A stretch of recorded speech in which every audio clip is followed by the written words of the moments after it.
تو نماز میں کھڑے ہونے کا طریقہ کیا ہے؟ نماز میں کھڑے ہونے کا طریقہ یہ ہے کہ بندہ جس وقت اپنے مصلی پہ کھڑا ہو، کھڑے ہوتے وقت اس بات کا دھیان رکھے اس کے پاؤں کی جو انگلیاں ہیں وہ قبلے کی جانب ہو، بالکل اس طرح برابر قبلے کی جانب ہو۔ بس اوقات ایسا ہوتا ہے نا، لوگ اس طرح کر لیتے ہیں، اس طرح نہیں کرنا، ٹیڑھے کر لینا، بالکل اس طرح برابر، بالکل قبلے کی جانب ہو۔ اور پھر دوسری بات جو اس میں اہم ہوتی ہے وہ یہ ہے کہ جب نماز پڑھنی ہے تو نماز کے لیے کھڑے ہوئے تکبیر تحریمہ کہنے لگے، لیکن اس سے پہلے یہ ہے کہ انگلیاں تو قبلے کی جانب کر لی۔ آپ کے ذہن میں بات آئے گی کہ آپ پوچھیں گے مفتی صاحب یہ بتائیں کہ قبلے کی جانب انگلیاں کر لی ہیں، اب دونوں پاؤں کے درمیان فاصلہ کتنا رکھنا ہے؟ یہ بڑا اہم ہے ناظرین کہ دونوں پاؤں کے درمیان فاصلہ کتنا رکھنا ہے۔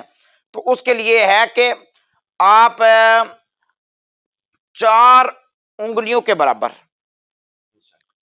4 انگلیوں کے برابر آپ فاصلہ کم از کم رکھیں، 4 انگلیوں کے برابر کم از کم فاصلہ رکھیں، یعنی اس سے کم فاصلہ نہ ہو۔ اب آپ کے ذہن میں بات آئے گی کہ انگلیاں تو قبلے کی جانب متوجہ کر لی، اس کے بعد اب دونوں پاؤں میں فاصلہ کتنا رکھنا ہے؟ فقہاء کرام نے لکھا ہے کہ فاصلہ جو ہے وہ ایک بالشت جو ہے اتنا فاصلہ دونوں پاؤں کے درمیان رکھنا۔ اچھا اس کا فائدہ کیا ہوگا؟ جب جماعت کے ساتھ ہم نماز پڑھیں گے نا تو سنت نبوی صلی اللہ علیہ وسلم کے عین مطابق جب ایک بالشت کا فاصلہ رکھ کے ہم کھڑے ہوں گے نا تو جو ساتھ والا بندہ ہے وہ تنگ نہیں ہوگا، یعنی ایذاء مسلم سے ہم بچیں گے۔ جو ساتھ والا نمازی کھڑا ہے، مسیح ہے جماعت کے اندر، اس کو تکلیف ہماری وجہ سے نہیں پہنچے گی۔ اگر ہم زیادہ کھول دیتے ہیں تو ناظرین پھر ایذاء مسلم بھی پائی جائے گی نماز کے اندر، یعنی ہم رب کی نماز پڑھ رہے ہیں، سجدہ اس کو کر رہے ہیں تو رب کے بندوں کو تکلیف بھی دے رہے ہیں۔ تو اس میں یہ بات ذہن میں رہنی چاہیے کہ جس وقت کھڑے ہونا ہے تو 4 یہ جو دونوں انگلیوں کے درمیان جو ایک بالشت کے برابر اتنا فاصلہ رکھنا ہے۔ ایک بالشت کے برابر یا فاصلہ رکھ لیا، اب جناب ہم نے نیت کرنی ہے۔ نیت کے بارے میں یہ ذہن میں رکھنی چاہیے یہ بات۔ نیت کے لیے یعنی یہ سوال بھی بن سکتا ہے ایک کہ نیت جو ہے اس کے لیے زبان سے الفاظ ادا کرنا ضروری ہیں؟ بے شک قبلہ مفتی صاحب میں اس حوالے سے بھی پوچھنا چاہ رہا تھا کہ آپ نے جی بالکل کہ جو نیت ہے اس کے لیے ہے کہ کیا یہ ضروری ہے کہ ہم زبان سے الفاظ بھی ادا کریں کہ میں نے آج کی ظہر کی نیت کی، یا پھر دل ہی دل میں؟ تو یاد رکھنا چاہیے ناظرین کہ نیت دل کے پختہ ارادے کو کہا جاتا ہے۔ اگر ہم الفاظ بھی ادا کر لیتے ہیں، مثلا میں کہتا ہوں کہ میں نے آج کی ظہر کی نماز کی نیت کی، 4 رکعت نماز فرض ظہر کی اللہ تعالیٰ کے واسطے، تو اب اگر میں یہ اس طرح الفاظ ادا کرتا ہوں تو یہ مستحب عمل ہے، اچھا ہے۔ اس سے کیا ہوگا؟ بندے کی اور زیادہ توجہ نماز کی طرف ہو جائے گی، ورنہ زبان سے ادا کرنا ضروری نہیں ہے، صرف یعنی کہ ہم دل میں پختہ ارادہ کر لیں نیت ہے۔ نیت کسے کہا جاتا ہے؟ دل کے پختہ ارادے کو۔ اب نیت کر لی ہے، نیت کہنے کے بعد تکبیر تحریمہ کہنی ہے۔ تکبیر تحریمہ نماز کے فرائض میں سے، میں نے جس طرح عرض کی کہ نماز کے فرائض 7 ہیں، ان میں تکبیر تحریمہ جو ہے وہ نماز کے فرائض میں ہے، یہ پہلا فرض ہے۔ یعنی تکبیر تحریمہ سے کیا ہوتا ہے؟ تکبیر کا معنی ہوتا ہے بڑائی، اللہ پاک کی بڑائی جو ہوتی ہے نا، کبر کبیر تکبیرن، وہاں سے تکبیر تحریمہ، یعنی کہ تکبیر تحریمہ کہنے کے ذریعے تحریمہ حرم یحرم تحریمن کا مقصد ہے کہ وہ چیزیں جو نماز سے پہلے ہمارے لیے جائز تھی، حلال تھی، اب وہ ہمارے لیے منع ہو گیا۔ مثلا نماز سے پہلے ہم باتیں کر سکتے تھے، ہم کھانا پینا کر سکتے تھے، مل جل سکتے تھے ایک دوسرے سے۔ نماز کے اندر تکبیر تحریمہ کیا دی ہے؟ اب جو کام نماز سے پہلے ہمارے لیے حلال تھے وہ اب نہیں ہے جائز ہمارے لیے، وہ منع ہو گئے۔ اب یہ ہے کہ ہم نے کیا کرنا ہے، اب جس وقت ہم نے تکبیر تحریمہ کہنی ہے، تکبیر تحریمہ کہنے کی وجہ سے ہم ایک خاص جگہ پہ داخل ہو گئے ہیں، ایک خاص جو حکم ہے اس کے اندر ہم انٹر ہو گئے. اب اس کے مطابق جو اللہ پاک کے احکامات ہے اس کے مطابق ہمیں آگے چلنا ہوگا.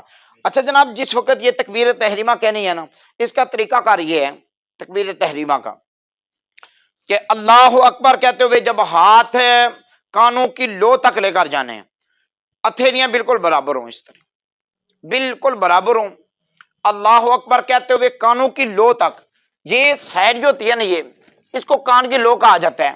یہ میری بائیں سائڈ، یہ کان کی لو، یہ بالکل یہ جو نیچے والا حصہ ہے کان کی لو تک اپنی ہتھیلیوں کو اس طرح اٹھانا ہے، اس طریقے سے کہ یہ ہماری جو انگلیاں ہیں نا، ان کے یہ پیٹ ہیں جو اندر والے، اور یہ تھیلی بالکل قبلے کی جانب متوجہ ہو. بس اوقات ناظرین کئی مرتبہ غفلت ہو جاتی ہے کہ کئی حضرات اس طرح کر دیتے ہیں، یعنی کہ وہ ساری انگلیوں کے جو رخ ہے نا، یہ پیٹ والا حصہ، یہ قبلے کی جانب متوجہ کرنے کے بجائے وہ اس طرح کر دیتے ہیں، کہیں اس طرح کر دیتے ہیں. جن مختلف لوگوں نے انداز اپنائے ہوئے ہیں. ہمارے پیارے آقا کریم صلی اللہ علیہ وآلہ وسلم کا جو طریقہ کار ہے وہ یہ ہے کہ پیارے آقا علیہ الصلوۃ والسلام جس وقت تکبیر تحریمہ فرماتے تھے تو اس طریقے سے اپنی ہتھیلیوں کو بلند کرتے تھے کہ بالکل قبلے کی جانب ان کا رخ ہوتا، اور بالکل اس طرح کان کی لو کے برابر. پھر جناب اللہ اکبر، تکبیر تحریمہ اللہ اکبر، اس کو تکبیر تحریمہ کہا جاتا ہے نا. تو یہ کہتے ہوئے ہاتھ نیچے اس طریقے سے لانے ہیں کہ نیچے لا کے باندھ دینے ہیں. ناظرین میں اس بات کی طرف توجہ دلاؤں کہ ایک طریقہ کار ہوتا ہے نا کہ نماز اس طریقے سے، اگر کہے تو میں کھڑے ہو کے عرض کر سکوں، یعنی کہ تکبیر تحریمہ کے بعد ہاتھ باندھنے کا جو طریقہ ہے نا، میں ناظرین کو میں عرض کرنا چاہ رہا ہوں وہ اس طریقے سے ہے کہ جب تکبیر تحریمہ کہہ لیے اس کے بعد ایک طریقہ کار یہ ہے کہ ہم یعنی کہ اس طریقے سے ہاتھ جو ہے نا اللہ اکبر کہتے ہوئے چھوڑ دے، چھوڑنے نہیں ہیں. جب اوپر سے لانے نیچے، یہاں سے اس طرح لا کے اس طرح ناف کے نیچے باندھ لینے. ہاتھ باندھنے کس طریقے سے؟ ہمارے پیارے آقا علیہ الصلوۃ والسلام نے ارشاد فرمایا کہ سنت یہ ہے، فرمایا میری سنت یہ ہے کہ جس وقت ہاتھ جو ہے وہ تکبیر تحریمہ کے بعد باندھے جائیں قیام کے اندر، کسی بھی حالت میں قیام میں جب بھی ہاتھ باندھ رہے ہیں ناف کے نیچے باندھ رہے ہیں، تحت سرہ کے الفاظ حدیث پاک میں موجود ہے. تو ناظرین میں نے یہ بات عرض کی کہ تکبیر تحریمہ کہنے کے بعد ہاتھ چھوڑنے نہیں ہیں، چھوڑنے نہیں ہیں.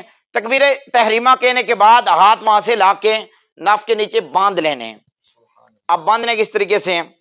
یہ جو 3 انگلیاں ہیں، 3 انگلیاں یہ جو ہے نا بائیں ہاتھ کی کلائی پر بالکل اس طرح سرے پہ کر کے باندھ لینی ہے. اور یہ جو خنصر اس کو بولا جاتا ہے، چھوٹی انگلی، اور ابہام یعنی انگوٹھا، ان کے ساتھ یہاں سے اس ہتھیلی کو پکڑ لینا ہے، اس کلائی کو پکڑ لینا ہے، کلائی کو پکڑ لینا ہے، اور یعنی اگل بغل اس طرح کر کے تو ناف کے نیچے باندھ لینے.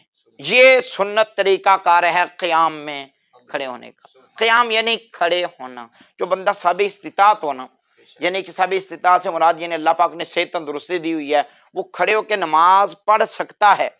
وہ بیٹھ کے اگر نماز پڑھے گا فرض نماز واجب تو اس کی نماز نہیں ہوگی. قیام نماز کے فرائض میں سے